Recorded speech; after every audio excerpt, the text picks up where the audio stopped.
You're listening to CFRN, the Christian Financial Radio Network. Good afternoon, traders, and welcome back to the CFRN Emini Futures Cast.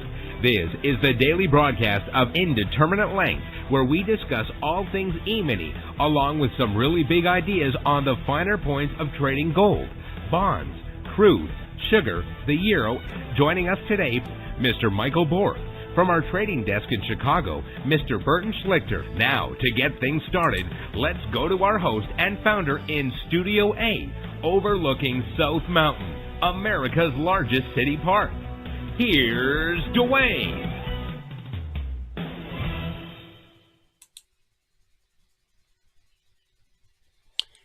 Good afternoon. Welcome back. Today is Tuesday. I'm thinking. Yep. 3rd day of March, 2026.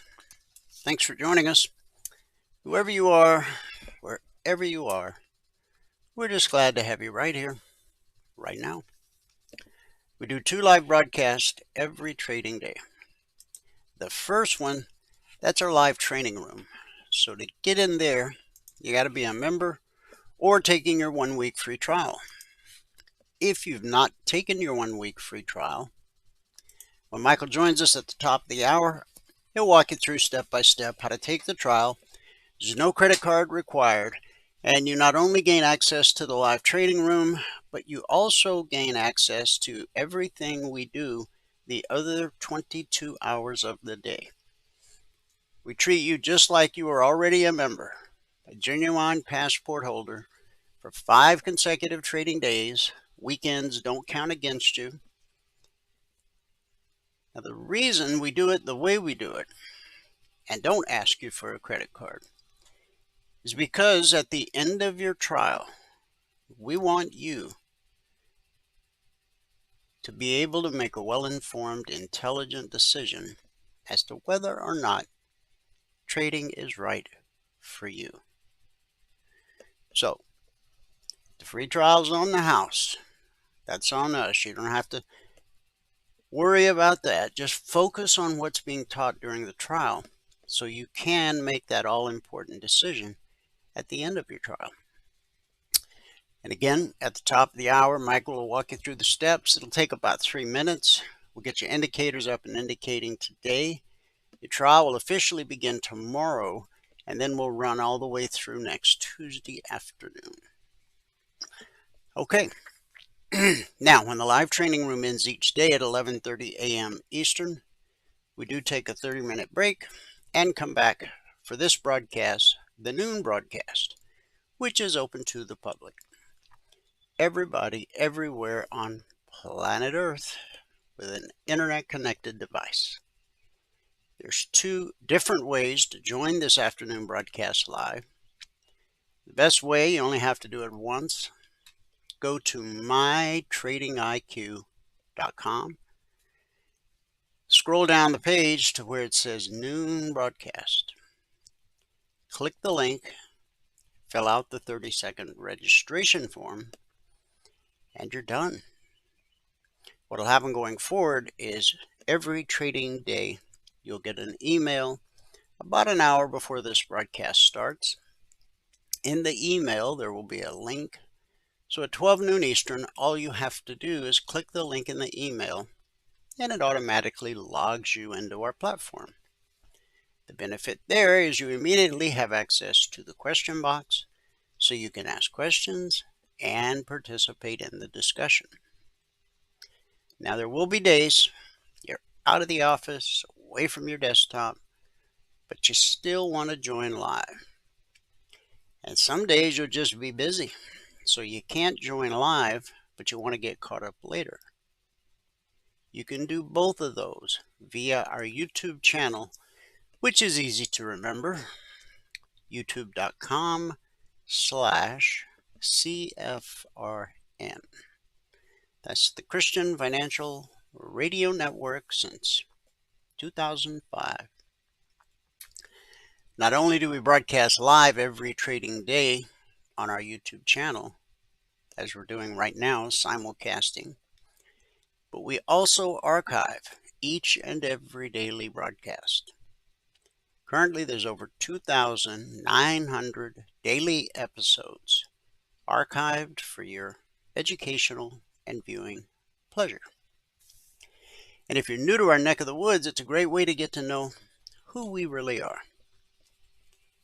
Thanks to the power of YouTube, you can scroll back 6 days, 6 weeks, 6 months, 6 years, even more. Obviously, you're not going to watch them all, nor do you need to. But it's a great resource to have at your fingertips because it does allow you to see how we've evolved over the years, day by day by day. youtube.com/CFRN.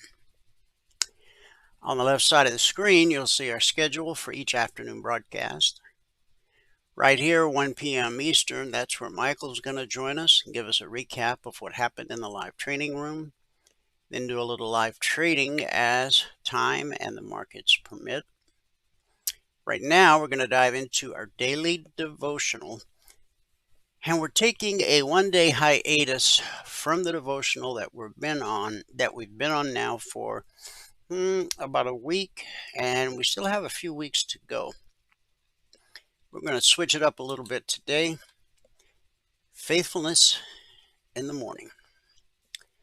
Our scripture is Lamentations 3:22 and 23. His compassions never fail. They are new every morning.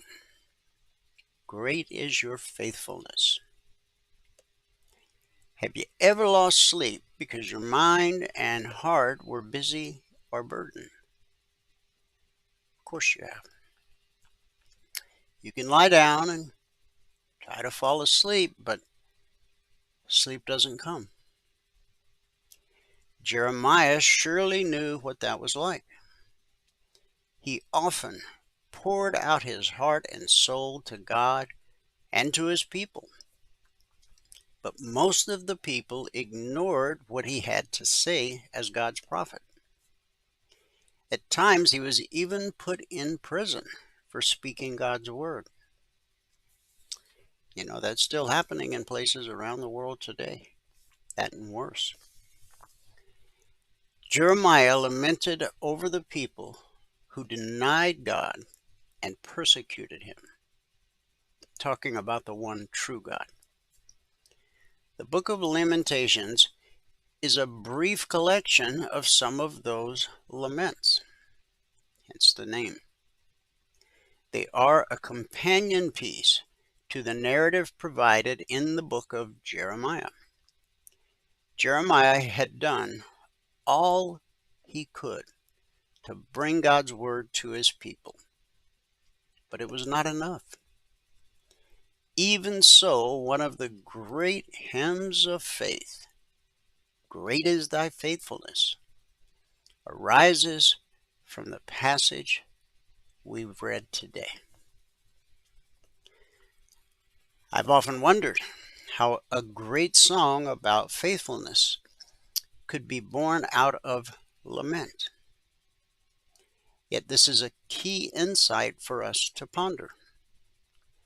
When times are good, we tend to forget about God and rely on ourselves and our bank accounts and our station in life. But when times are hard, that's a different story. That's when we cry out to God in our struggles. We can often see God and his work more clearly. God's love, compassion, and faithfulness stand out against the darkness of sin and destruction.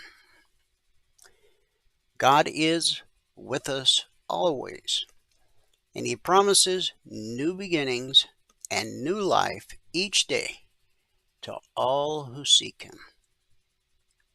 Great is thy faithfulness is a song we can sing every day. Let's pray. Heavenly Father, Thank you for your faithfulness to us each day and throughout every season we find ourselves in. From our own personal lives to everything that's happening right now on the global stage. Lord, we know that you're in control. Nothing happens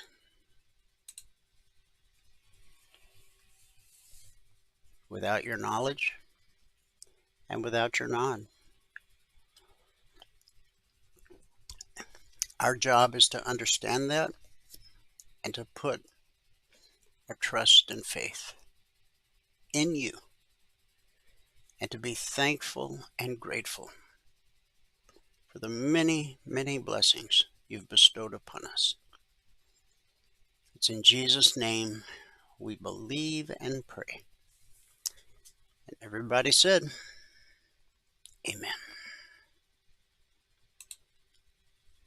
Amen, and a raucous Wednesday.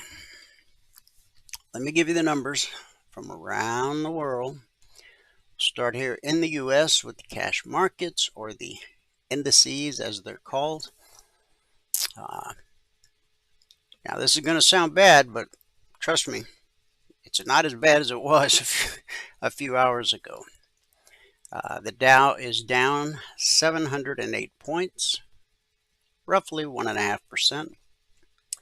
NASDAQ down 359 points, roughly 1.5%. S&P 500 down 99 points, 1.5%. And the Russell 2000 leading the pack to the downside, down 56 points, almost 2.25%. In the commodity basket, crude oil up $4.59, trading 75.82 last. That's a gain of 6.5%. Gold down $216.80. That's a drop. Trading 5,095.50 last. That's a drop of a little over 4%.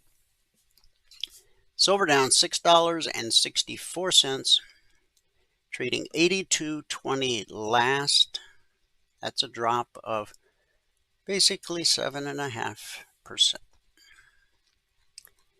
The Asian markets at the close. The Nikkei fell 1,778 points. That's over 3%. Shanghai dropped 59, 1.5%. The Hang Seng fell 291, almost 1.25%. And in the European markets at the close, FTSE down 295, 2.75%. The DAX down 884, over 3.5%. And the CAC down 290 points, again 3.5%. It gave us a red day in Asia. It was a red day for the UK, and it's a big red Radio Tuesday here in the US of A. Let's take a peek at the news. President Trump said yesterday the U.S. war with Iran is expected to continue for 4 to 5 weeks and could extend past that point if needed. The statement came as Iran continued to launch retaliatory attacks, including in Israel and countries hosting U.S. bases like Qatar, Bahrain, and the UAE. Trump outlined 4 objectives. Number 1, destroying Iran's missile capabilities.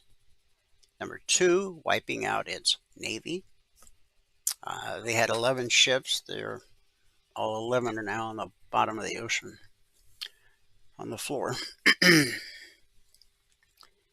preventing access to a nuclear weapon. That's number 3. And number 4, removing its ability to fund proxy militias. The administration did not rule out sending ground troops, though Trump later said that would likely not be necessary. Iran, meanwhile, continued to launch retaliatory strikes, including sending 2 warplanes into Qatari airspace, drone attacks against the Saudi oil refinery and the U.S. Embassy in Riyadh, missile strikes in Kuwait and the UAE, and ongoing strikes toward Israel. Israel carried out attacks against Hezbollah in Lebanon after the Iranian-allied militia launched rockets into the country. They are in the process of turning their friends against them. Yeah, they were never really friends. We got primaries in the Lone Star State today. Voters in Texas will cast ballots in a pair of hotly contested primary races. Keep in mind, these are primaries, choosing their candidates to face off for a U.S. Senate seat in the November midterms. They are the most expensive such races in U.S. history, with more than $110 million spent in total. For Republicans, incumbent John Cornyn is seeking his 5th term in the seat and has been locked in a combative 3-way race with Attorney General Ken Paxton and Representative Wesley Hunt. Paxton, who survived a 2023 impeachment on bribery and corruption charges, enters the day with a 4-point lead over the incumbent. On the Democratic side, Representative Jasmine Crockett, no relation to Davy, faces State Representative James Tallarico, with each trying to build a multiracial coalition in a state where Democrats haven't defended a statewide office since 1994. Separately, Representative Ryan Zink announced he will not run for re-election. He is a Republican, citing health issues. He joins a growing list of Republicans retiring before the 2026 midterms.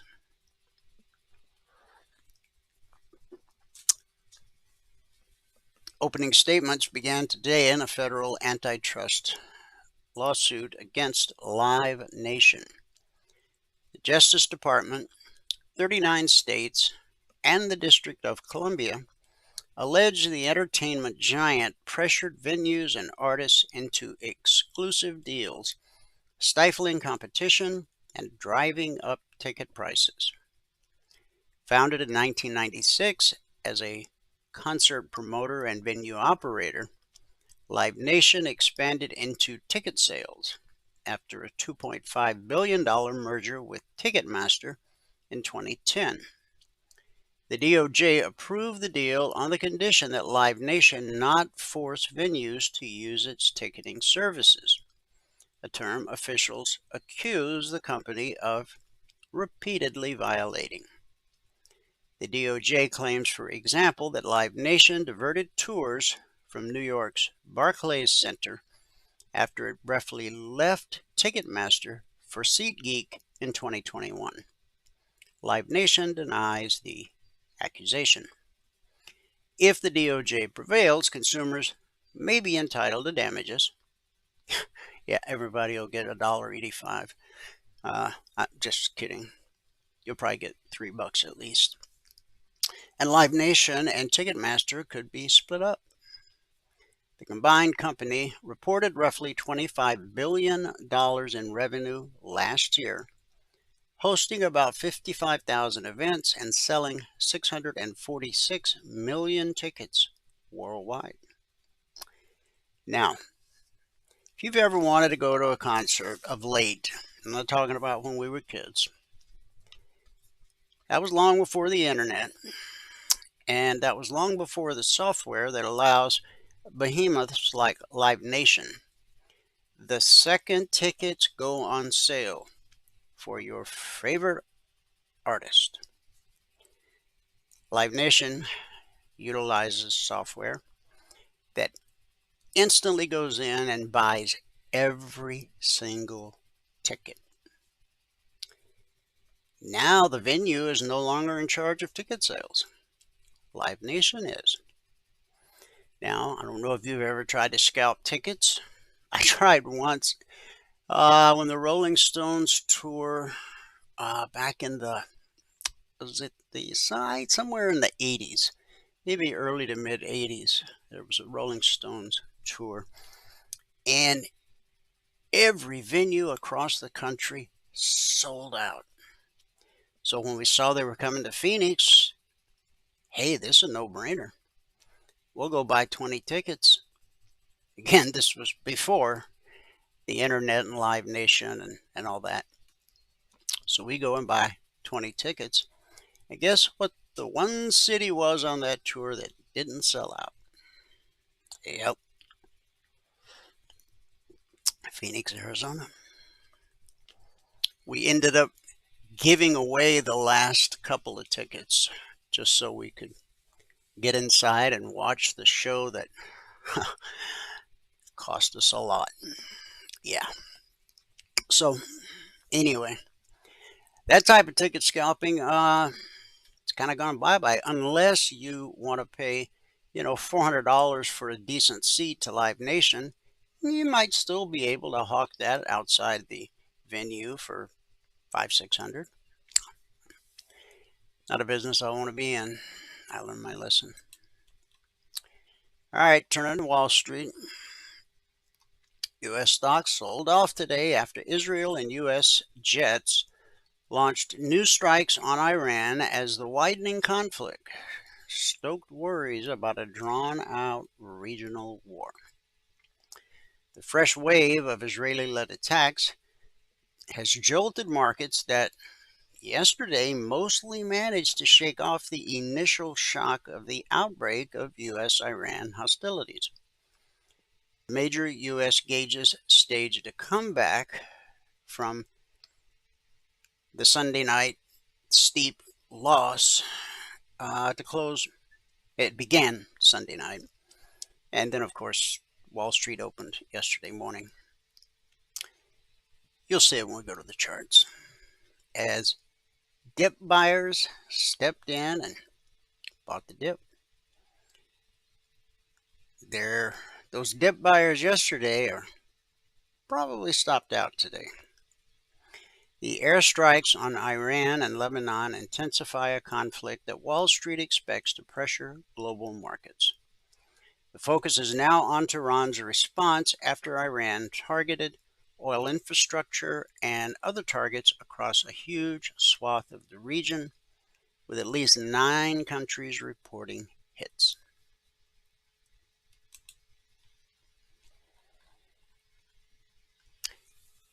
Markets have largely learned to downplay conflict-driven oil shocks, with crude prices often recovering quickly after an initial pop.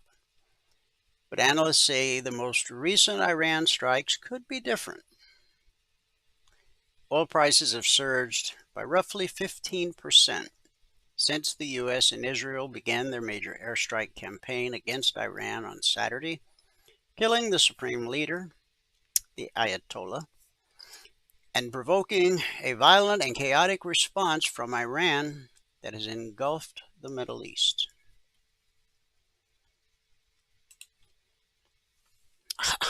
I love watching the Iranian people dance in the street with signs that say, "Thank you, President Trump."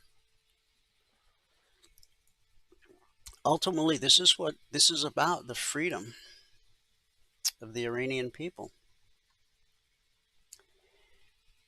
From Bloomberg, Palantir's back on the buy list. In fact, Wall Street is about as bullish towards Palantir Technologies as it's ever been. as the potential for growth in the company's defense business brings enthusiasm back to the stock following a 4-month sell-off. The data analysis software company, which gets about half its revenue from U.S. government and military contracts, jumped 5.8% yesterday to bring its 4-session gain to 13%. The rally started last week as President Trump ratcheted up threats against Iran and is continuing amid military strikes by the U.S. and Israel.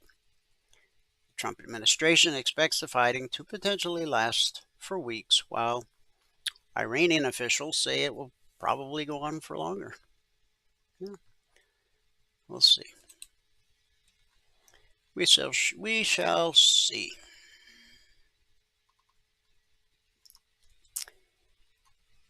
In the span of just 2 months, the U.S. government has toppled 2 foreign leaders, ushered on by a president who made a selling point of abandoning American-style nation-building and military adventurism.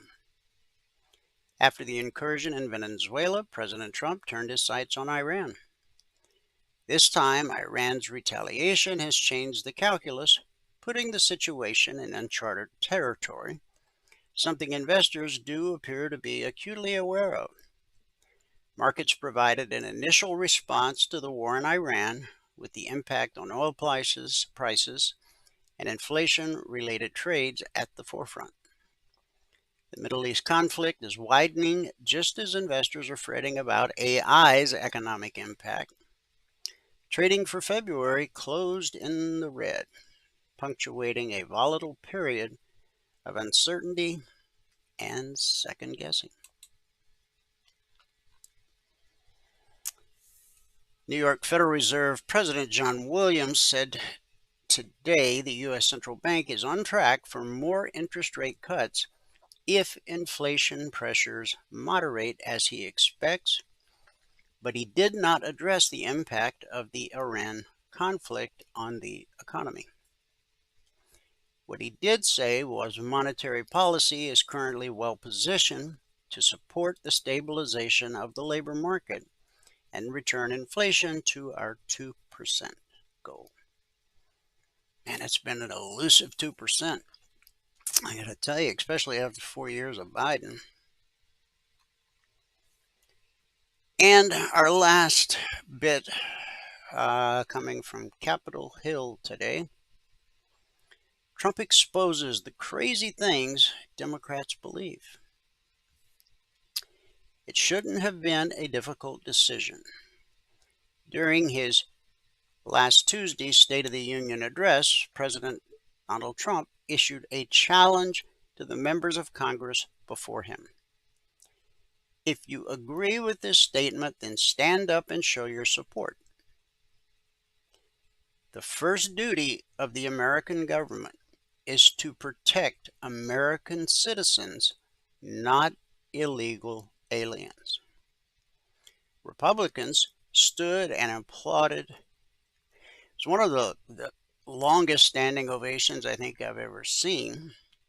But Democrats didn't budge from their seats. It was a striking contrast. And Trump knew it, and he used it to his advantage. In fact, in front of the world, he told the Democrats, you should be ashamed of yourself not standing up. Imagine telling someone a week ago that congressional Democrats wouldn't publicly agree with that statement. He or she would have laughed at you because it was so absurd. Even Democrats who prioritize illegal immigrants over Americans would have the political sense not to admit it openly, right? Wrong. This wasn't the only moment like this.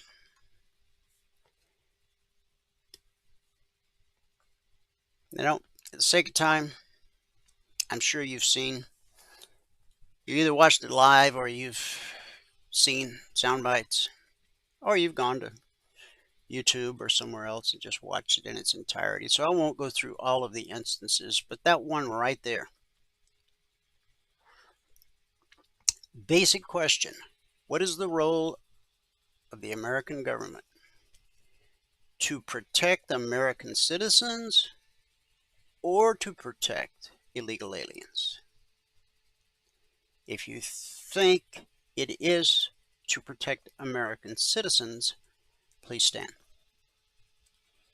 And the Democrats didn't budge.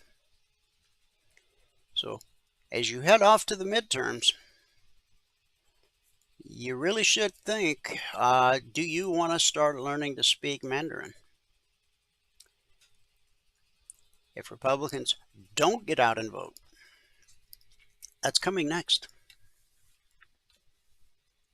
It's coming next. Don't doubt it. It's a fact.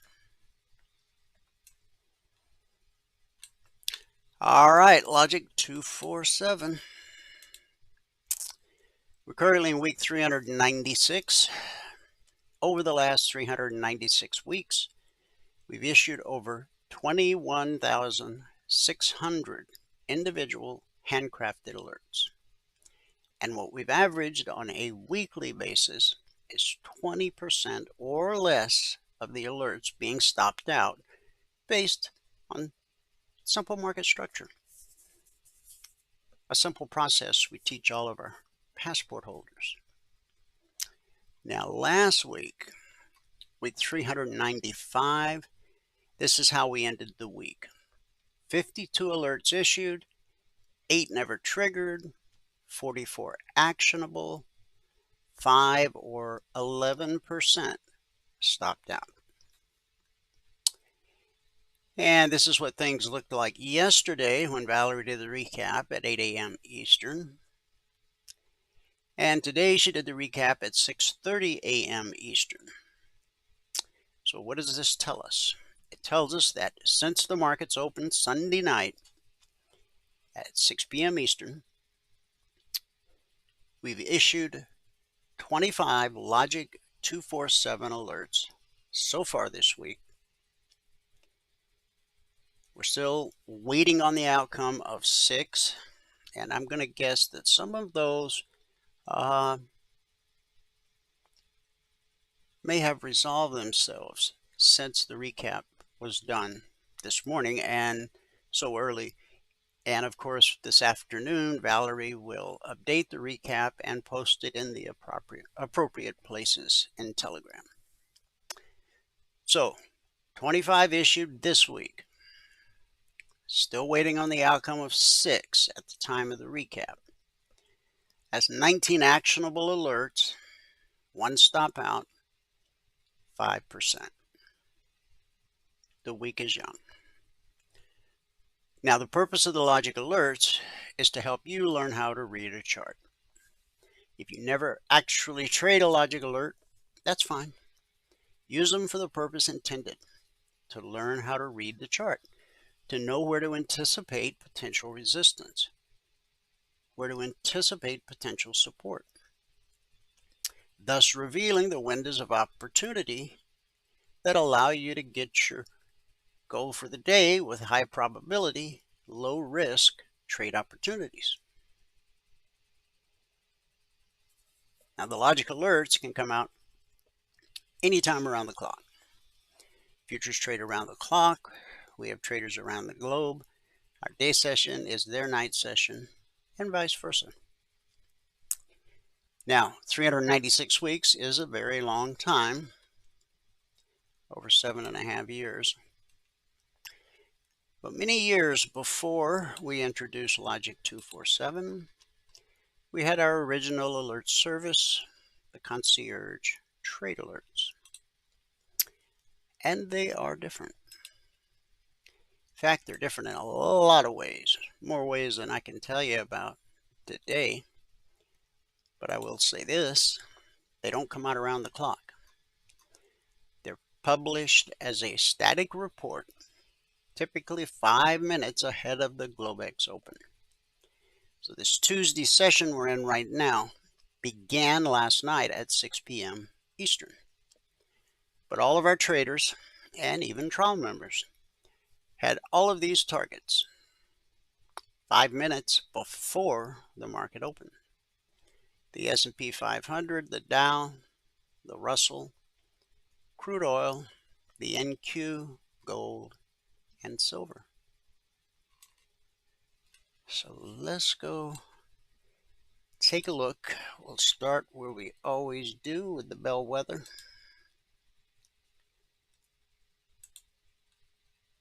And the bellwether, that would be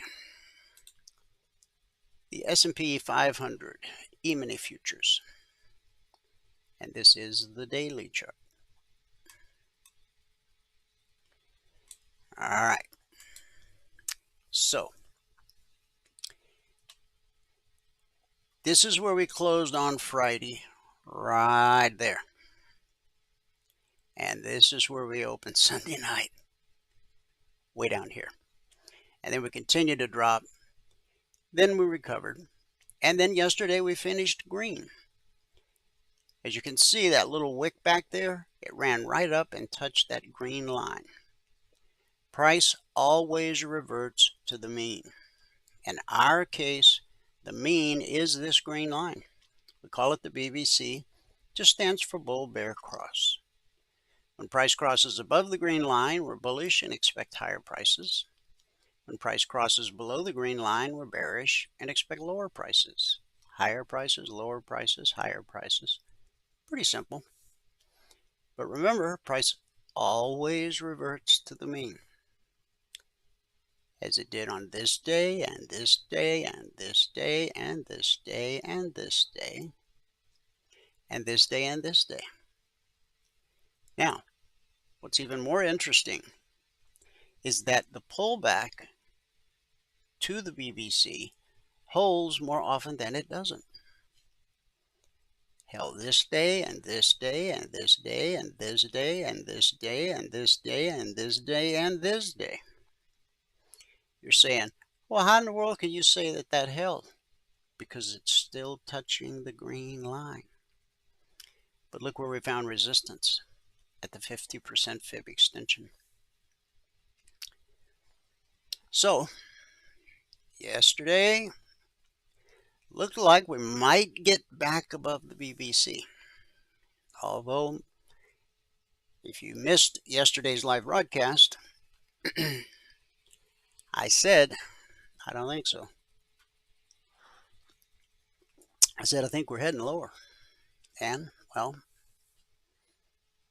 not exactly happy about it, but we did. Now, there's a low right here. Now look at this horizontal line over here. You see where red turned to blue? Buyers came in just a tad ahead of that. In fact, where they really came in, you see right here where the black step line crossed red and falling. Okay, that pretty much lines up with right where red turned to blue. And that's today's low. Now, we had a huge red candle earlier. So at one point, the Dow was down 1,000 points. When I gave you the numbers from around the world, I think it was in the 600 range. So the big question, how do we close today?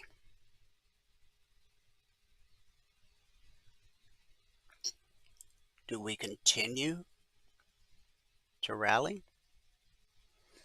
Well, this doesn't look like much of a rally. If you were looking at this big red candle earlier, you can certainly see the rally, but at what point will these buy the dip folks say, okay, I got a nice profit. I'm talking the institutional traders who actually move price. I think I'll take my profit here and sleep well tonight. I guess we won't know till the close, will we?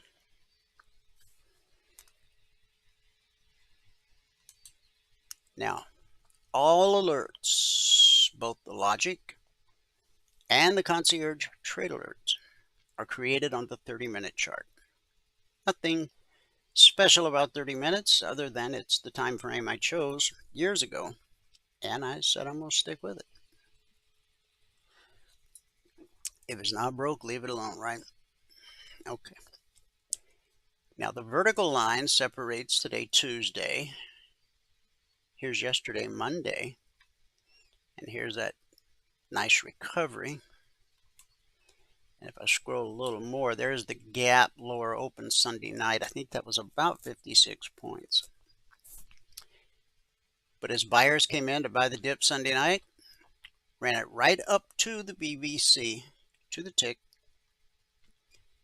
Remember, the pullback holds more often than not. And that sent us down. And then we got a retracement. And the pullback held and held and held and held and held and held until it did what we know eventually it will do, and that is it will eventually trade through. Pullback holds more often than not, but eventually it will trade through, as evidenced right here. Now the horizontal lines that you see, those are the weekly trading zones. They are published every Monday morning at 6:15 a.m. Eastern. Once they're published, they're carved in stone for the entire week. They don't change in any way whatsoever. We publish them at 6:15 a.m. Eastern so that our traders have time to get them on their charts well ahead of the Wall Street open. So what was the high of the day yesterday? Weekly trading zone that was published yesterday morning at 6:15 a.m. Eastern. And it even gave us a doji, okay? Now, not all turning points have a doji, but if you go study a lot of turning points, you will see a doji. And I'm not talking about Turning Point USA. I'm talking about when the market goes from up to down or down to up. See, right here we don't have a doji, but here we do. So when one shows up at an important price, important area, like a weekly trading zone, pay attention, because it might lead to something like that. We've published the weekly zones for over 16 years now, every Monday. When price rallies up to a weekly zone, we expect resistance until proven otherwise. Resistance, resistance, resistance, and then it finally traded through, got to the next zone and found resistance. And then it dropped. And where did it find support? Right there at the zone. Caught a little bounce off that, and this was the opening candle last night. Now these targets that I just showed you, the CTA targets, remember our traders had these 5 minutes before the market opened last night at 6 p.m. Eastern. So we opened above the BBC, but with red and falling overhead. Okay. Now, obviously, blue and climbing is bullish, red and falling is bearish. So we opened and we consolidated at the BBC. The pullback held for 3 30-minute candles. Then we closed below it. And then this is the really important candle. We opened and closed below the BBC. That means we've now officially gone from a bullish stance to a bearish stance. And that all-important candle, where did it find support? Right at the weekly zone, 68.41/42. And again here, here. Now, only one of 3 things happens when price encounters a weekly zone. 70% of the time, it's going to be consolidation. Like that. Like that. Like that. 20% of the time, rejection. Like that. 10% of the time, the slice. Now, a slice is like this, when a 30-minute candle slices through a zone like it's not even there. Now, typically what happens is when that initial move runs out of steam, price will retrace back to the zone it sliced through and continue in the direction of the slice. Now this zone is 68.41/42, so we didn't pull all the way back to the zone. The low was, we missed it by 1 3/4 points. Okay. All right. So right here, we got a bearish cross. That's when the red line gets below the green line. Over here, we had a bullish cross. That's when the blue line gets above the green line. Now, as we were coming down last night, this bullish cross right here, if you were watching it live in real time, you may have seen the muted support, because this was a heavy market and prices fall faster than they rise. It takes financial commitment for price to rise, not so for price to fall. And remember, these are the thin hours of trading, okay? The Asia session, volume really doesn't pick up until the European markets open at 3 a.m. Eastern. So the short target was based off the bullish cross. I'm telling you that because if price does continue to rally today, and I'm not forecasting that it will, I'm saying if it does, this bearish cross right here, 68.65, that's a really important price, important area, and it should be good resistance, at least the first time up. Okay, so we hit our short target, made it all the way down to here. Now your job is to go left and see why support came in here. That's market structure. Then we caught a bounce, but the bounce didn't touch the BBC. What does that tell us? It's a sign of weakness. Price tried to revert to the mean, but there just weren't enough buyers on board. And so what happened? Took us all the way down to 67.20.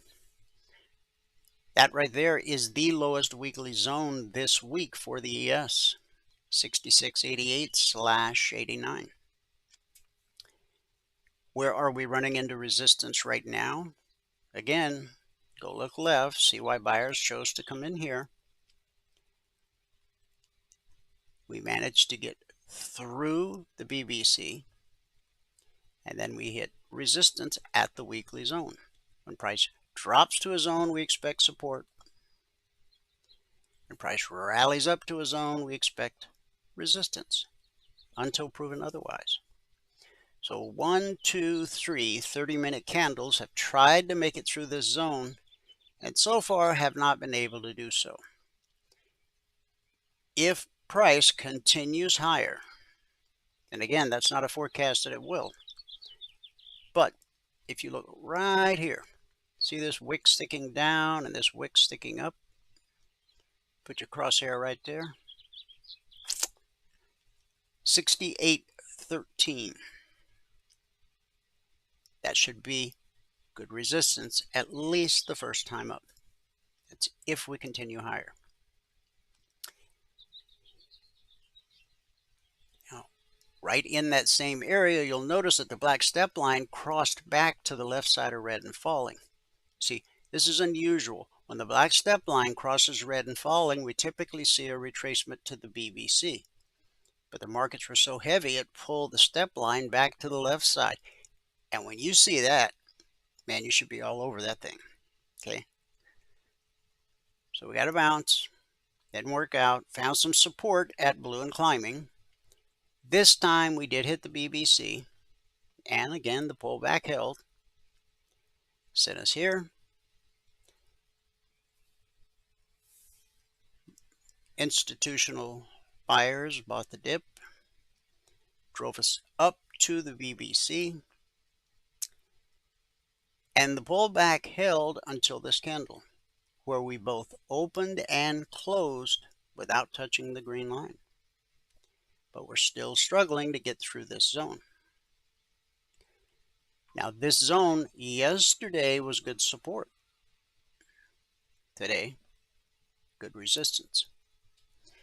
And that area I just pointed out, 68.13, above that, look for resistance if we get there at the underside of the short target. It's a highly probable scenario. If price gets up there, the underside of that short target will act as good resistance. Then we have another zone, and we got a little triple top, quadruple top going right there. And then we got a bearish cross, which we expect to be good resistance the first time up. It's a really important thing to learn to watch for. The Dow.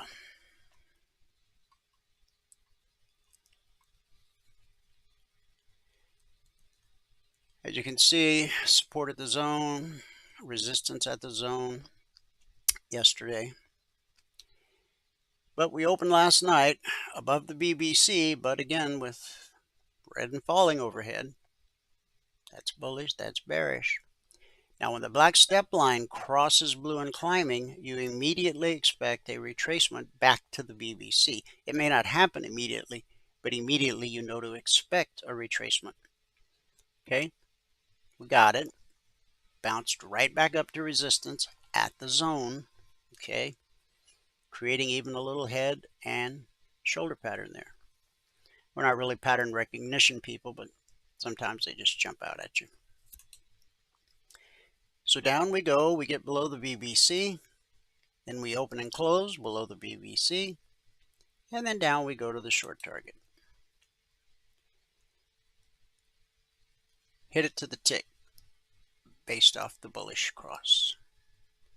But with heavy markets, we continued lower and lower and lower.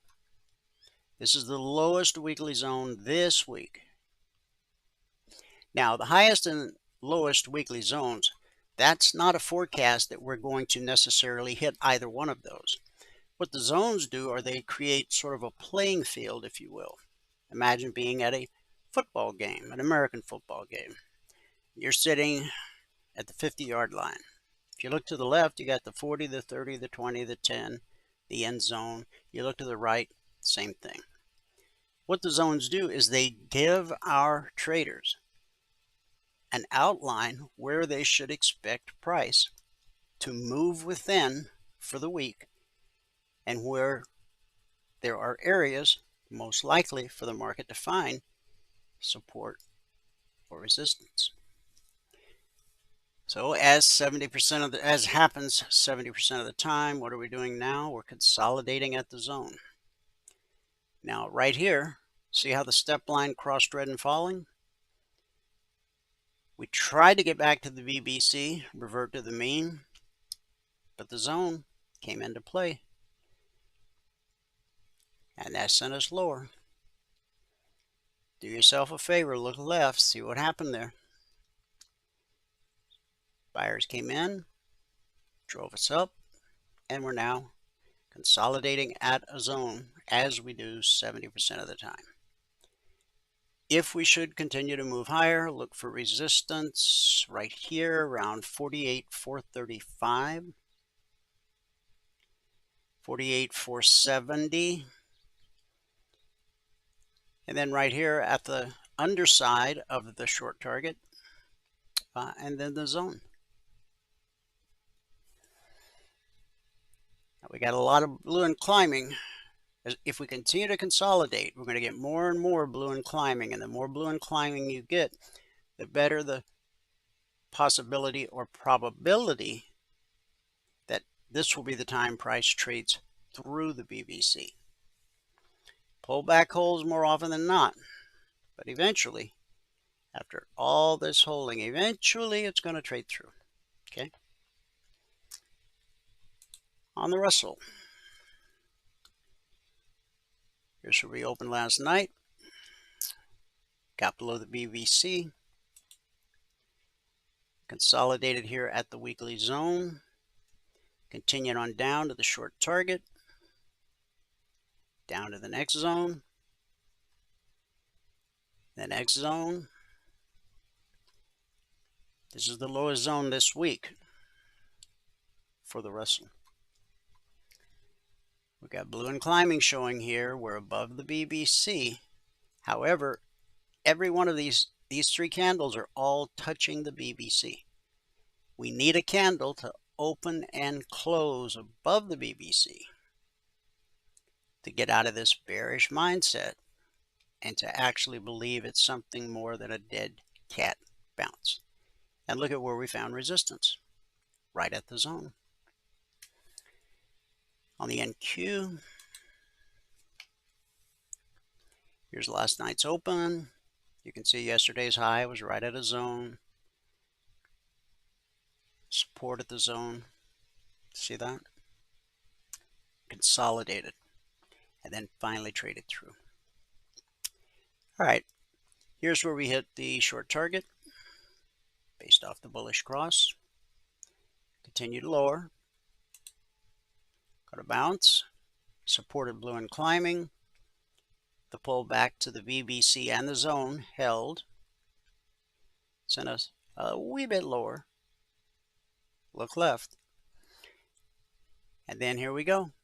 We trade through the BBC. We open and close above the BBC, but we're still touching on that candle. But this candle, now that changes everything. We opened and closed above the BBC, and we're not touching it. Okay. Now this red candle could come back to touch it, but it should find good support here at the zone. We'll see. But you see how when you trade through a CTA target on the retracement, and that's how price moves. It always moves in legs. Leg, retracement. Leg, retracement. Now that we've put in a higher high, it's really important. If the markets are going to move higher, we really need to see support hold here. Maybe we go down and tag the BBC one more time.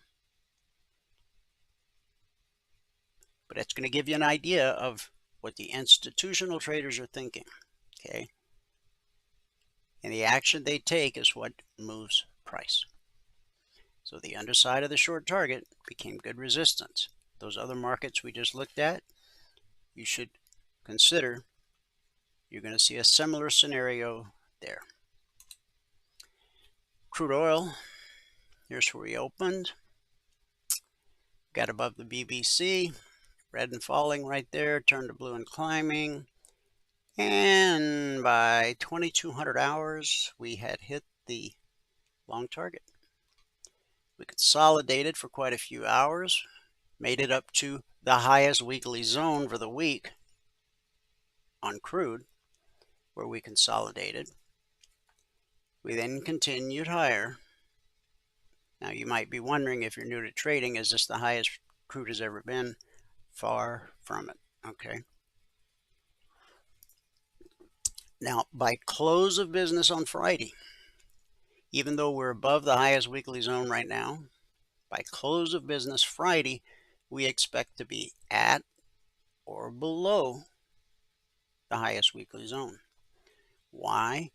That's just what's proven to be the case most of the time over the last 16 years that we've published the weekly trading zones.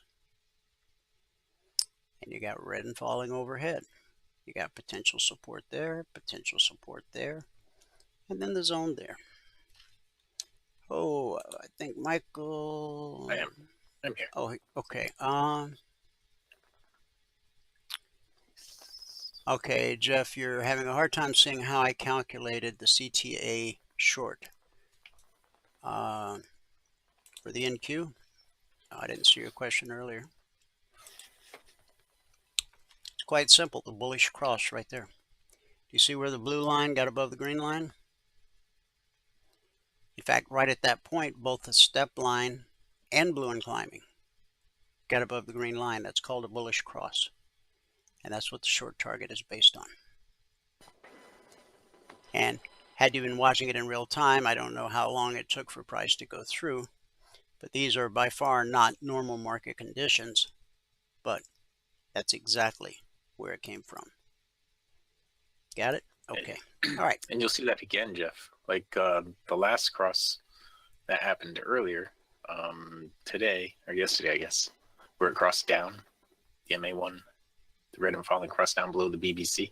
You're talking about up somewhere 20, yeah, right up there. Yep, right there. That will act as resistance probably next time I get up to it. Yes. When price gets back to this area where the bearish cross happened, it will almost always be good resistance, at least the first time up. Sometimes it will become a reversal point, but it will at least be good resistance the first time up in most cases. So we'll pick up with gold when I come back. Right now, Michael's going to give us a recap of what happened in the live training room this morning, and then he'll do a little live trading as time in the markets permit. Then I'll finish the recap and wrap things up with our good word for the day. All right. Okay, looks good. Excellent. Here we go. All right. Good afternoon, everyone. Today is Tuesday, the 3rd day of March, 2026. Now, if you've not taken a free trial with us and you want to, click on this button right here. There is no credit card required for the trial. Just click on that button and it will take you to this registration page where all that we ask for is your name, your email, and your phone number. Now, down at the bottom of this, we ask for your TradingView login ID. You got to make sure you give us that. All right. If you want to have the charts indicating on, you want to have the indicators indicating on your charts, you got to give us TradingView login ID. If you don't get that, well, then you're just going to have to watch in the room. All right. We had a pretty good day today. Actually, we had a really good day today compared to the last few days. I guess this is our best day since February 20th. So anyway, if you're going to read the spreadsheet, you have to read all the CFTC risk disclosures down at the bottom. Today, we hardly traded the NQ, and they had 3 trades on the NQ. We waited until the last half hour or so of the session to do it because the spread on the NQ was just enormous, and it was trading really thin. But we ended up with 84 ticks on the NQ. On the Russell, we had 111 ticks. The YM, we were only up on the YM after our very first trade. We were up 4 ticks. After that, it was all downhill on the YM. Minus 55 is the lowest we got on the YM, and that's where we ended it. And so plus 111 on the Russell, I believe that is the high of the day. On the Russell was the high of the day, I think. And 84 on the NQ was the high of the day on the NQ. Minus 55 was the low of the day on the YM, and plus 82 was the high of the day on the ES. So we had a big day on the ES. So we're at $1,725 per contract. And today it took 6 minutes and 4 trades to get to $1,350. That is with 10 contracts on. It took a bunch of trades, 53 trades this morning with 5 stop outs. So on the month now, we're at $2,417 over 2 days, averaging $1,208 per day. That's the number that I like to see. We got to get that number down here now. We've now gone 39 days this year, getting the goal. So 39 out of 39. We've gone 104 trading days since the last time I did not have a green day, and 674 trading days since our last red day. On the year now, at 46,670 over 39 days, averaging 1,196 per day. Now, these numbers, I think I got them right now. Well, I know these numbers over here are wrong, but these numbers down here, I think are right.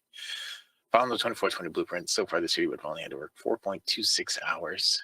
You'd be up $9,412. If you added 1 contract per month, you'd be up $9,412.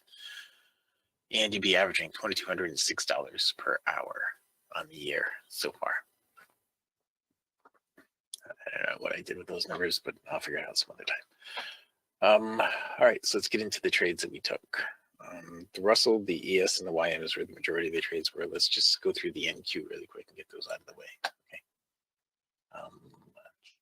They're mostly in the last half hour, so it's not going to be a big scroll back. There they are right there.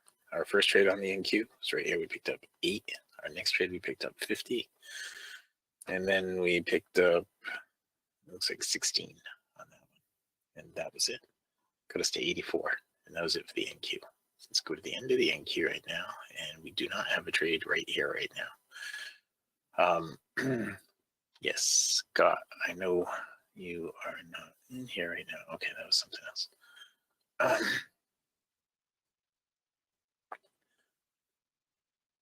One of the things I was saying this morning at the end of the session was, let me see this, was I expected a 50% retracement of this leg down, and we're just about there right now, the 50%. I was thinking 68.01, 68.02 is what I was thinking. 68.20 is what I had said originally, but I was just eyeballing it. Right about here is a 50% retracement, so it wouldn't surprise me if we just start going back down from here. Right now, I don't want it to, but it wouldn't surprise me if it did. All right, so the Russell, we had a bunch of trades on the Russell, and I'm just going to go through each market. Okay, we got a little bit of a late start today, but I'm going to go through each market because we only have 3 left. And here, the Russell, we started out with a +4. Then we got 3 more to go to 7. Then I'll go through all this. Got 3 more to go to 7, then went to 11, to 26, to 34, to 50, to 58, and then finally we stopped out down to 30, 37, 33, and then we went to 37, 41, 45, 53, and then we wrapped it up. We went from 53 to 57 to 76 to 88 to 105 to 111. So we had the one stop there on the Russell, that guy right there. And I have it in orange because I think I had a horrible entry. My entry was off by like 10 ticks on that one. Yeah, that's why I had it in orange. It might have stopped me out anyway. No, it shouldn't have stopped me out at all. When I think about it. But I had a horrible entry. That's how I ended up stopping out on that. Otherwise, it would have been all green on the Russell today. The Russell did not just have a long trade there, not yet anyway. Okay, and on the YM, now we had, the YM had my number all day. Stop out after stop out, after stop out, after stop out. Okay, so here we are at the very beginning, my first trade. I had a break even there. Now I highlighted that because I think I got in on the pullback. That's why I was highlighting it. It was a break even I got in on the pullback on. I got 4 ticks on that one. Then I stopped out. And that put me at -19. Then I got a little bit back there and a little bit more back there. And then I stopped out again. That put me at -12. Then I got 1 tick to -11. Then 8 ticks to -3. Hey, it looks like I got positive again. No, I didn't. Right, it wasn't right at all. I got 1 tick to I went from 19 to -12, then from -12 to -11, then from -11 to -36. Okay, that's what it was, -36. And then I went to +28 after that. Then I went to, sorry, not +28, to -28. Then I went to -24. So somewhere in here, there was another 4 tick trade, probably right there. And then I stopped out again. And that put us at -49. That was a stop out to the tick on that one right there. Put us at -49. Then I don't have the rest of the trades in here, but it didn't get any better. And from -49 to -45, so we had a 5 tick gain. Then went to -30, so we had a 15 tick gain, and then we stopped out again, and that put us at -55. So we ended up with -55 on the YM this morning. Not very good showing at all for the YM. It doesn't have a trade right here. It didn't have a trade a few minutes ago. All right. Now the ES is our final market, and we did well on ES today. We did have a stop out in there, but we did well. The ES was a nice trading market today. I missed some really nice trades on it today too. Scrolling all the way back to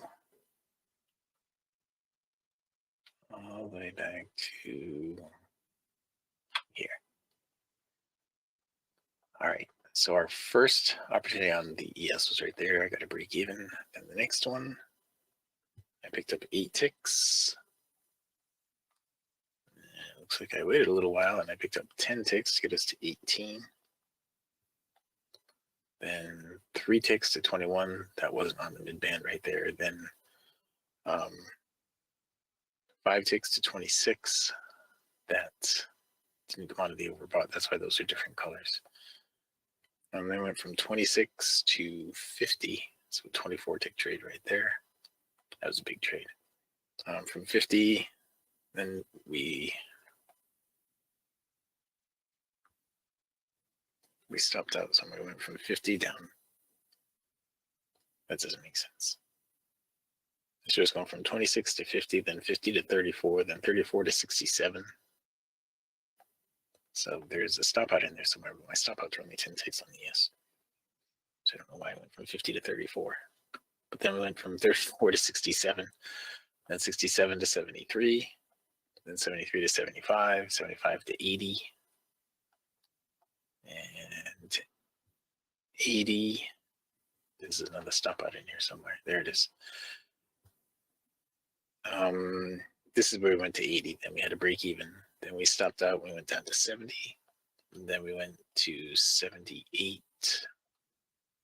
Somewhere in here. There it is. We went from 70 to 78 and 78 to 82.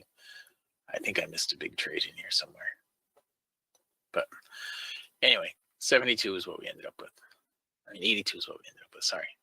Yeah, we went from 70 to 78 and then 78 to 82 is what we ended up with. So it was a good trading on the ES today. I think it was even better than what I have written down. If we get an up close on the current bar, that will be another long trade on the ES right now. Man, Jeff, do I ever feel like when a trade according to the plan? Sometimes, Jeff, and that's not a good thing necessarily, getting lucky. As long as you're doing things right. If you're doing things right, then you're just doing things right. Okay.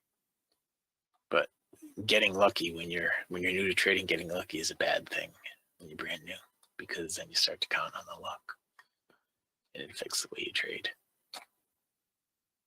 But if you're doing everything right and you have good trades, well, then it's not lucky. It's just following the plan. Okay, so if you have not taken a free trial with us and you want to,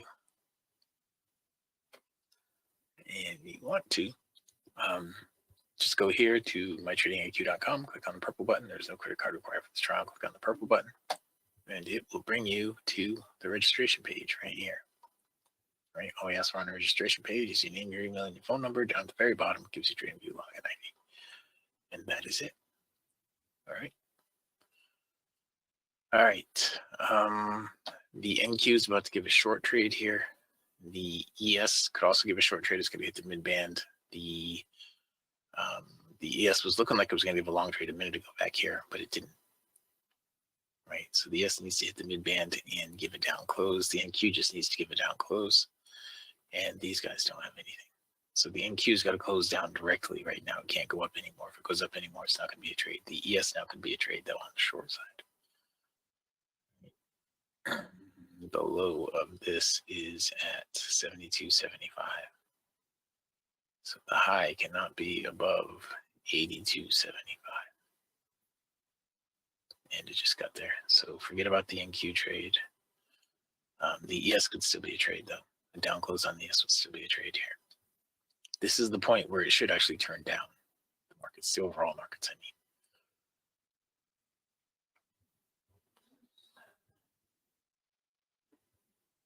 Yeah, the NQ was moving really fast this morning. I avoided it most of the morning because the ES has no trade here. I avoided the NQ most of the morning, Jeff, because looking, spread's not bad right now, but this morning there was about 8 ticks in the spread, and there was a lot of blank spots up and down the DOM. That means there's just no liquidity in it. But that's why you got hit your target probably pretty quick, right? Oh, I didn't keep track of the time. We'll say we have 15 minutes. Okay. Down here. 15 here. we haven't taken any trades yet.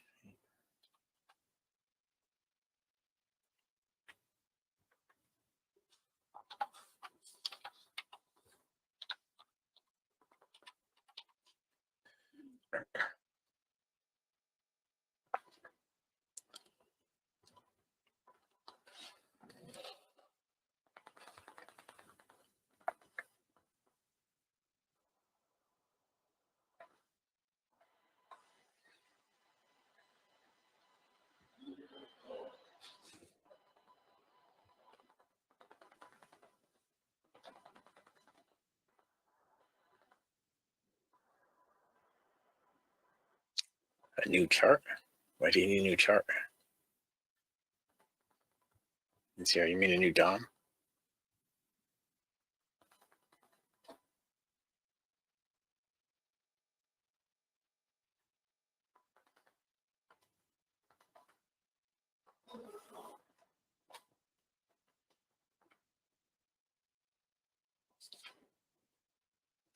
You mean a new DOM, not a new chart. Okay. Yeah, I'll show you. Did the margins go up? I didn't know that. Okay. So all you need to do is go to chart and duplicate chart like this. Okay, and that makes a duplicate of your DOM. Then you go to chart and chart settings. And then in here, click on that, go to select, and find the M's, your MNQ, or MN, whatever it is, find the micros. Okay, there's the MNQ right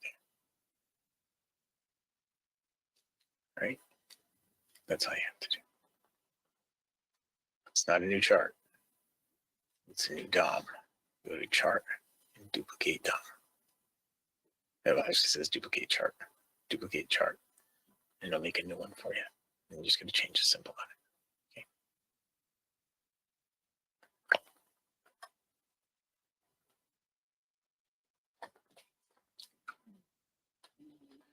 Doesn't surprise me that the margins went up though.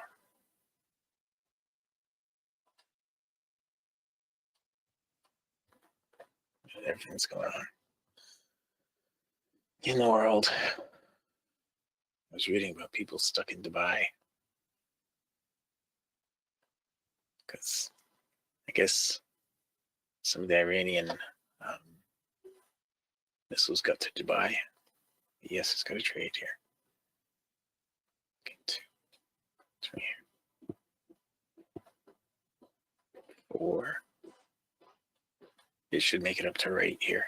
This number. 6. Yeah, the airport got hit.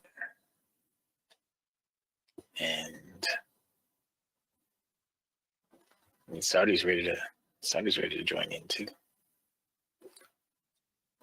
That's not going to be good for Iran.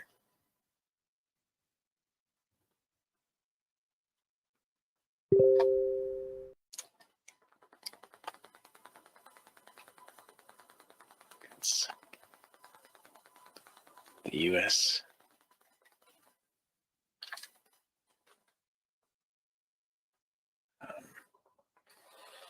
Oops, did I put that on the right one? I didn't. That goes here.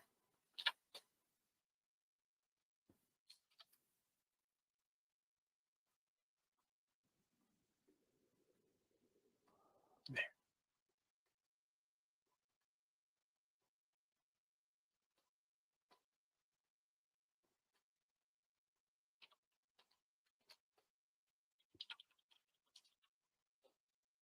That's the Saudis won't hold back.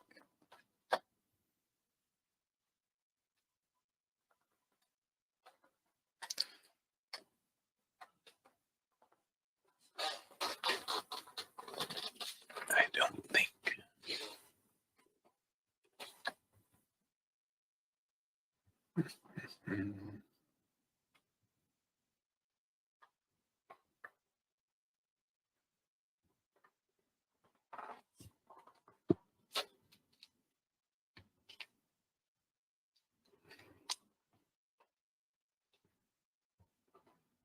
right.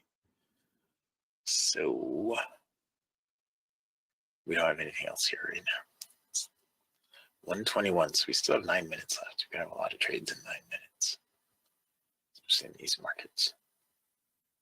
Where we are right now. I was saying 68.20 is one of the numbers I said earlier today. 68.20, 21. That's what I said earlier. We're almost there.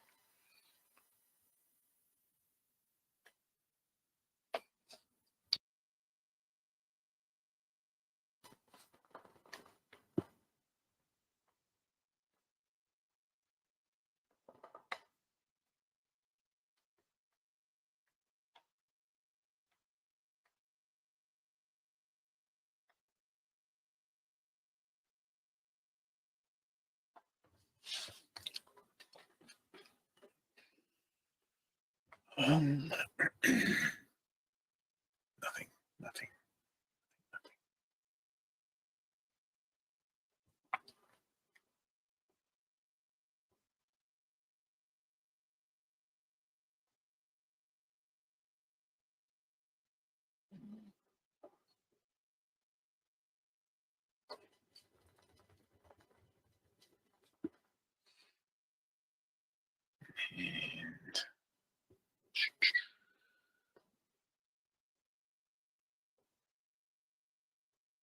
And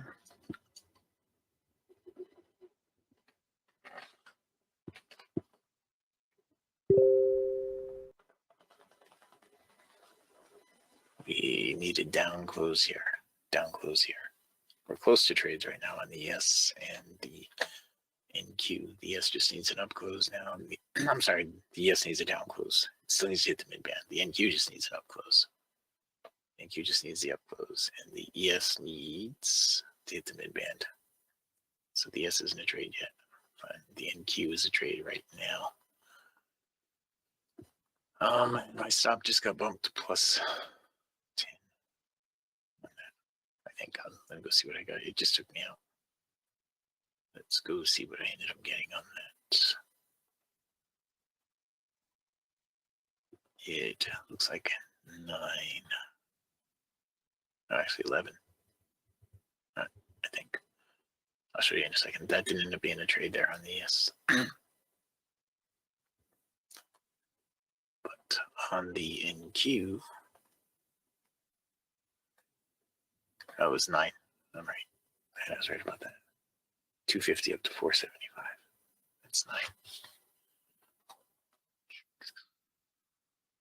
So I'll have to put that in. 9.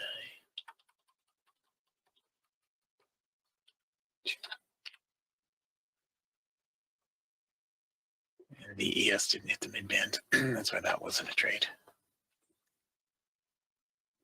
Okay. So if we break through everything here by the end of the day, and I could recover a bunch of this by the end of the session. Now, I don't know why everything's selling off here. We have high impact news. The rest of the week we have high impact news, and a lot of it is big news. We're above the midpoint here on this retracement. The midpoint is right there, so we're above the midpoint on that. Okay. So we'll see what happens. Could do 100% retracement today, and then do another decline tomorrow is possible. We'll see what happens. One of the things Dwayne was talking about earlier about we got above the highest weekly trading zone. What used to happen, granted we're not always at war like this, but if it happens on regular fundamental stuff, not so much global fundamental stuff, if you were above the highest weekly trading zone by Tuesday, by the end of the week, you would be closer to the lowest weekly trading zone, or vice versa. You'd be closest to the other extreme. That's the way that it had been happening for years and years. But I mean, we do have unusual stuff going on right now. It's not the same as with the fundamental business data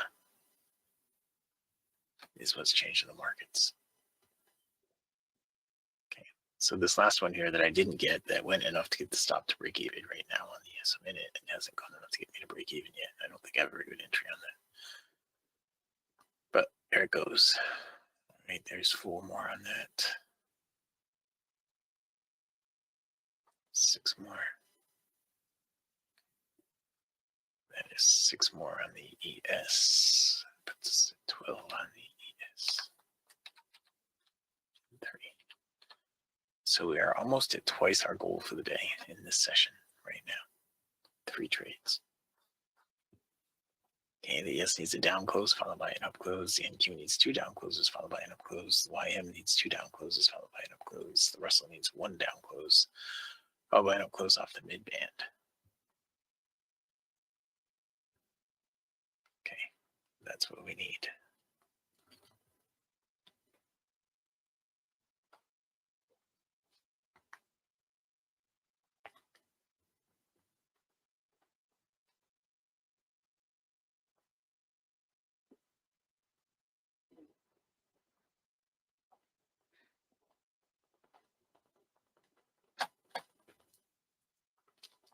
All right, so we're almost there. We need a down close to get into the oversold right here and hit the mid band.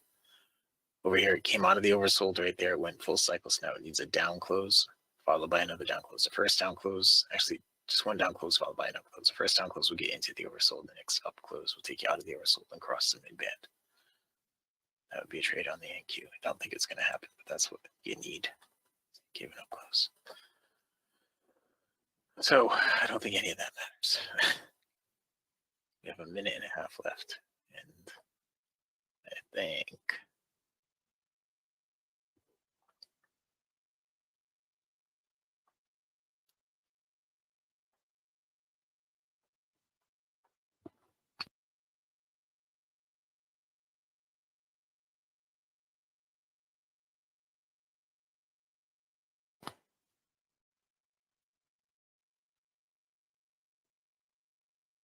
all right, so we've just about hit the mid band. Okay, we have hit the mid band on the ES. We just need the up close on the ES right now.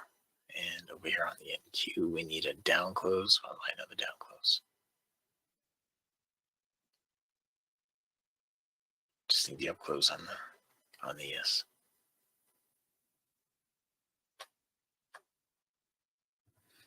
There it is. There it is on the ES. Okay.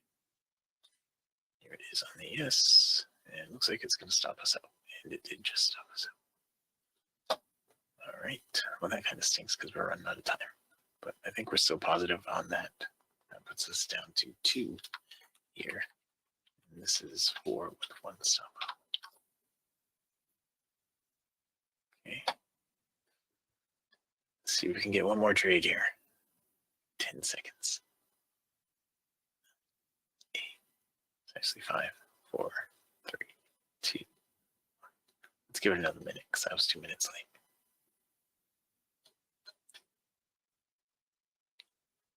I don't know that it's going to happen. We're in the oversold on both of these. It can't close up. This is not a trade here. It's got to go up and then come back down. This is not going to be a trade here. So I think that's it. I think we're going to have to wrap it up, guys. This is how we're going to wrap up this session. We're up $700. All right, even with that stop out. We did get almost twice the goal for the day at one point until we got that stop out. We're at almost twice the goal for the day in 15 minutes.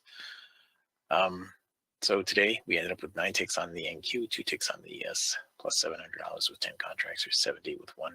We're still, this is fixed now. I got this to upgrade. I mean, to update normally. So in the average of 16.19 minutes, we're getting almost 1.5 times the goal for the day in these sessions, in the last 57 of these sessions. All right. So if you've not taken a free trial with us, go ahead to mytradingiq.com, click on the purple button, no credit card required for the trial. Just click on that. It's going to be the registration page. Just fill it out. All right. And that's it. With that, I can pass it back out to fabulous Phoenix, Arizona, in Studio A, overlooking South Mountain, America's largest city park. Dwayne is ready. Yes, I am. Thanks. Recap of the morning session. Today it took 6 minutes and 4 trades to get to $1,350. Good job. Thank you. Thank you very much. All right, guys, we shall pick up where we left off. We had just finished up crude, and things are pretty quiet at the moment. We're below the BBC. We got red and falling overhead. And let me make sure this thing didn't go to sleep.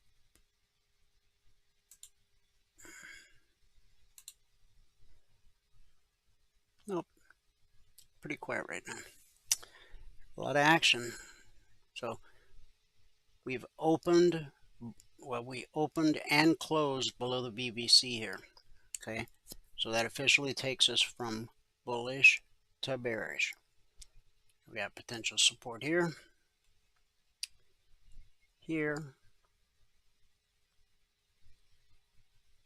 basically the same spot, and then of course the zone. And again, by close of business on Friday, we expect to be at or below the highest weekly zone, which we are currently above. In fact, Sunday night we gapped above it on the open Sunday night. Now, I've covered all the other markets in granular detail except for gold and silver, which we're going to do right now.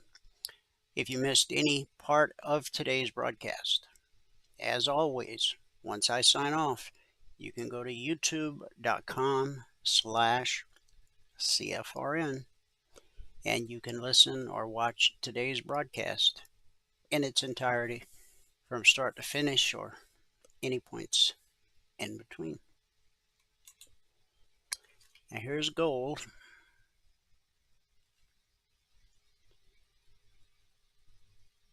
Okay. This was the opening candle last night.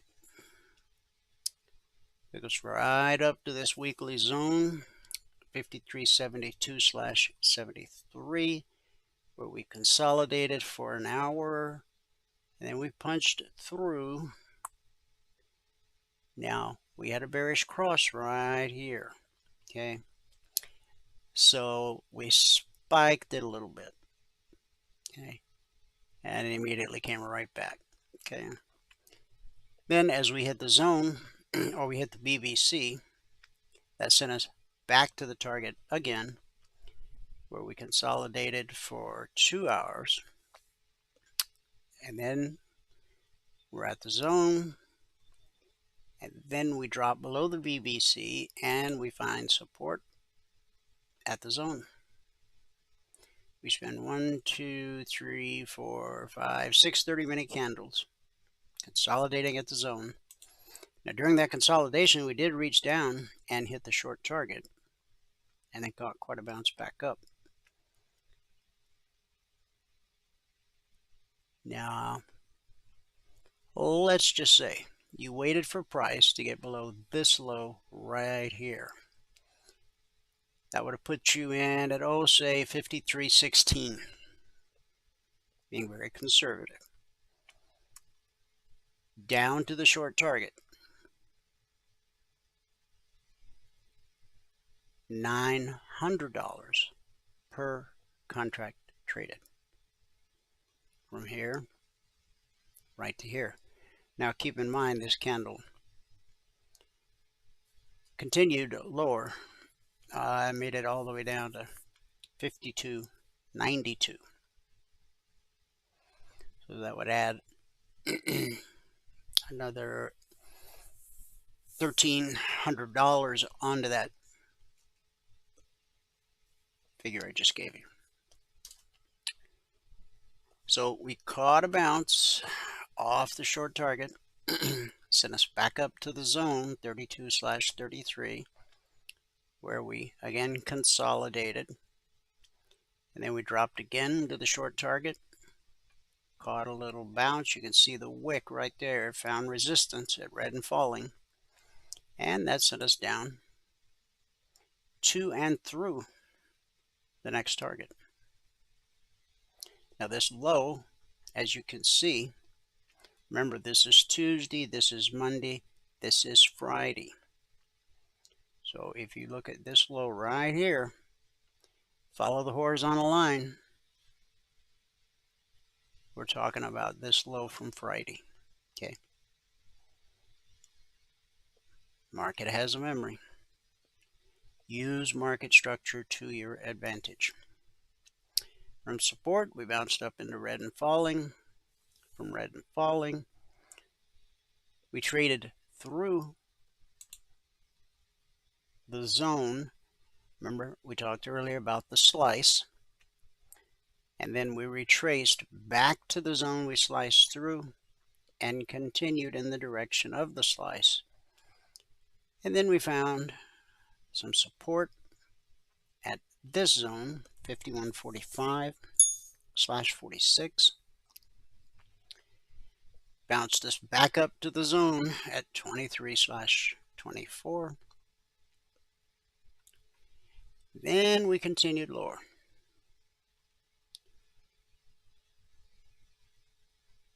The low for the session so far, 5,005. Okay, go look left, see what would have maybe given institutional traders a reason based simply on market structure to come in at this point, and look where it drove price up to. The zone to the tick, 51.45/46. Now, also, we had a step line cross here, okay? Now, this is an unusual move to see the step line cross, get no retracement, and then for it to go back to the left side. That is not normal market conditions. This is very normal right here. Red and falling curls up under price like that. It's like a softball dropping right into the catcher's mitt. Boom. Or the outfielder's mitt. So, again, when red and falling gets directly below price, look for it to become potential support, as it did here. Now that the step line is definitely on the right side of red and falling, we've got potential resistance at the zone. But when that step line crosses, we anticipate a retracement back to the BBC. We know the pullback holds more often than not. Now, on the next candle, because red and falling has curled up, it should turn to blue and climbing, just like it did over here. And you still got 21 minutes, roughly 20 minutes left in the life of this candle. So if we get through the zone, the last attempt did not get through the zone. Sent price all the way back down to support. Resistance always sends a market to support. Support always sends a market to resistance. So the question right now is the true resistance at the zone or the BBC, or potentially some spot higher. If price were to trade through the BBC, I would look for potential resistance here. Right here, where the black step line made that funny move, okay? That's an important price, important area. This wick. And if price gets above this wick, right here, then it's pretty clear sailing up to the next zone. But before it can do any of that, it's first got to overcome this zone at 51.45/46. And silver. Here's the open last night. We briefly got above the BBC, attempted a move higher, but it didn't happen. Now, is that a spot I would have typically looked for resistance? No. Keep in mind, with the Logic 247 alerts, over 21,600 individual handcrafted alerts. 7.5 years, over 7.5 years. We've averaged on a weekly basis 20% or less of the alerts being stopped out based on simple market structure. Now, today, it's just Tuesday, we're sitting at 5% stopped out. Okay. So what I'm trying to say is things like this are going to happen. Okay. You're not going to be expecting resistance there, and it shows up. Okay. Don't let that sway you from your path or all that you've learned.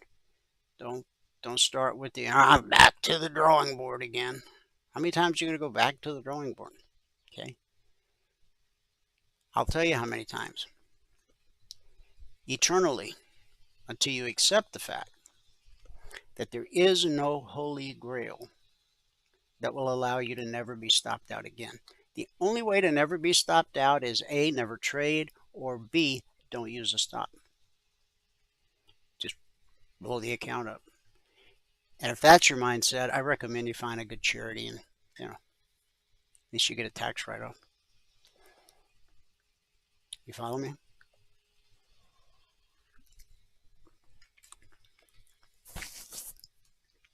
While we know what the market is going to do, most of the time, under any given set of circumstances, like the pullback to the zone holding or the pullback to the BBC holding and all the other things you hear me say, you also have to accept things like this are going to happen. So we had a leg and a retracement, a leg and a retracement, and the pullback held. That was resistance times 2. Remember, when price moves up to a weekly zone, we expect resistance till proven otherwise. And when price pulls back to the BBC, we expect resistance till proven otherwise. So with resistance times 2, not really a surprise, it sent price smoking right down to the short target, which was based off right here, where red turned to blue. Okay. Now, we spiked it right down to the zone. 8616/8617. Bounced us back up to the short target. And then we got another, let's go back here. Leg retracement, leg retracement, leg retracement, leg retracement, leg retracement, leg retracement. From support to resistance, back to support, back to resistance, over and over again and again. It's a never-ending cycle with the occasional surprise thrown in. Okay.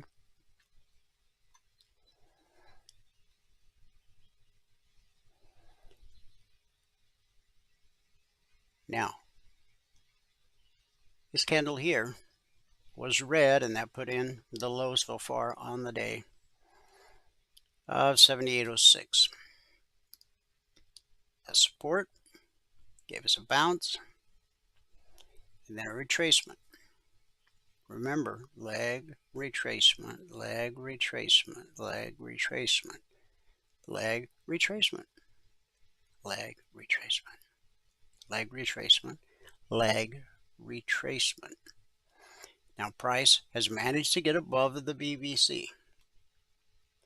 But what we need to see to go from a bearish to a bullish mindset is to have a 30-minute candle both open and close above the BBC without touching it. And as you can see, this candle, even though it's above the BBC, it's touching it. So basically, if you look at it with a broad stroke, leg retracement, This pullback is still holding. If this thing were to reverse and head lower and just leave a wick in its wake and become a red candle, you'd say the pullback held. So if price does continue to move higher, right here around 84.86 potential resistance, and then right here 85.55, then the zone, and then the underside of the short target. Again, we already covered the ES, the Dow, the Russell, NQ, all in granular detail. If you missed any part of today's broadcast or the last 2,900 plus daily broadcasts and you want to watch them, just go to youtube.com/CFRN. Okay, we are further off the low of the day than we were when we began the broadcast. Now, yesterday we reached up and touched the BBC. And for anybody that missed the beginning of the broadcast, the pullback held, and it held, and it held, and let's count them. One, because these are daily candles. 1, 2, 3, 4, 5, 6, 7, 8, 9. Now, I know you're looking at this one and you're going, what do you mean? That thing ran all the way up to the 50% fib extension. Yeah, but it's still touching the BBC. And in our world, that means the pullback held. Head fake, dead cat bounce, call it what you will. You got to trade what's in front of you. So, if institutional traders are truly committed to this rally, remember the Dow was down at one point today 1,000 points. Okay, when I gave you the numbers from around the world, we were in the 600 range. So I'm going to assume the ES has risen substantially, and so I'm going to guess the Dow has as well. Yes, look at there. Where is it at? Right at a zone. Keep in mind, you got the bearish cross right overhead, and that should be good resistance the first time up. Okay.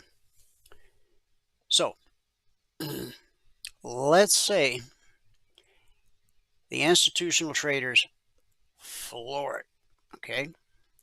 You've got blue and climbing directly above price. That's potential resistance. You got the black step line directly above price. That's potential resistance. And of course, you've got the daily BBC. That's potential resistance.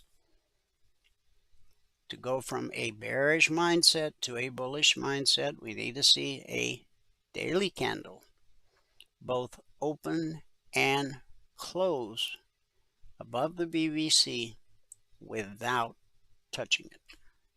Okay, and that's the deal. To become a member, email Valerie, support@cfrn.net. Let her know you'd like to become a member, and she will send you all the information you need to get signed up.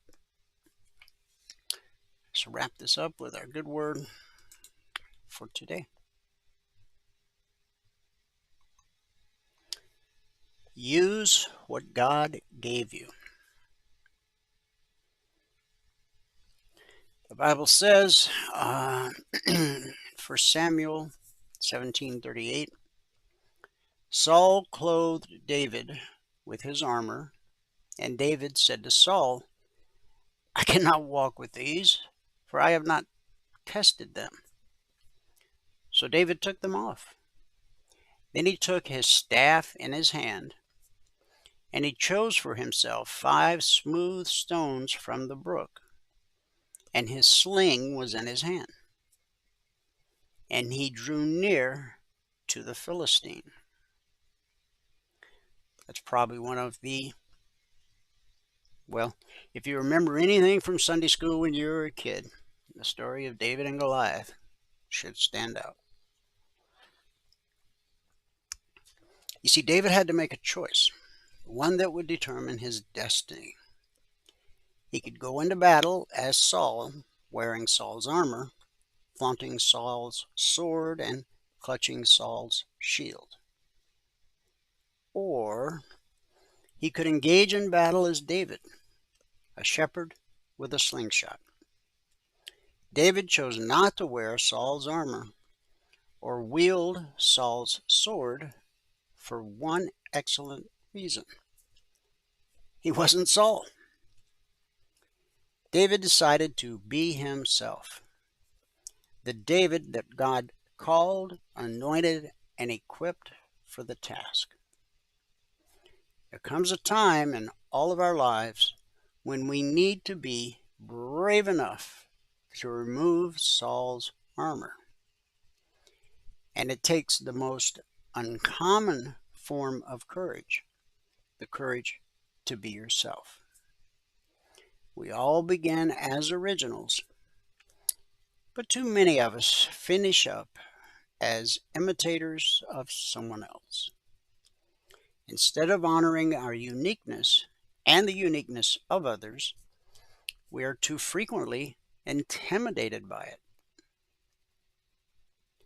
We abandon our uniqueness because we want to fit in. You know, just one of the gang. In one of his best-known essays, Self-Reliance was the title, Ralph Waldo Emerson wrote this: "There is a time in every man's education when he arrives at the conviction that imitation is suicide. He must take himself, for better, for worse." That is what David did, and God gave him a great victory. And that is what God wants you to do. And that's our good word for today. Thanks so much for tuning in. Whoever you are, wherever you are, may God continue to richly bless you with His mercy and with His grace. And I'll see you at the bell.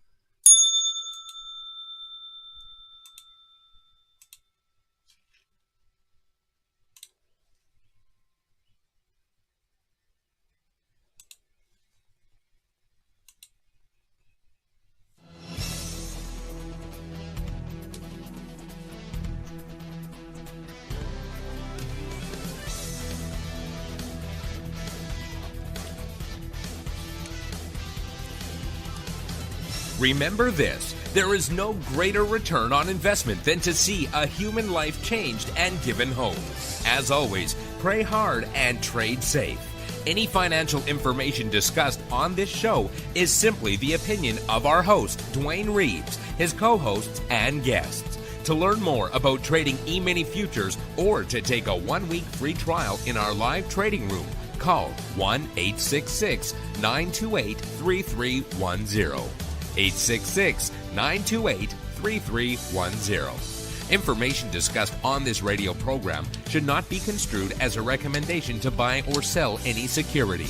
Always do your own due diligence and consult with a licensed securities broker or financial planner before making any investment decision.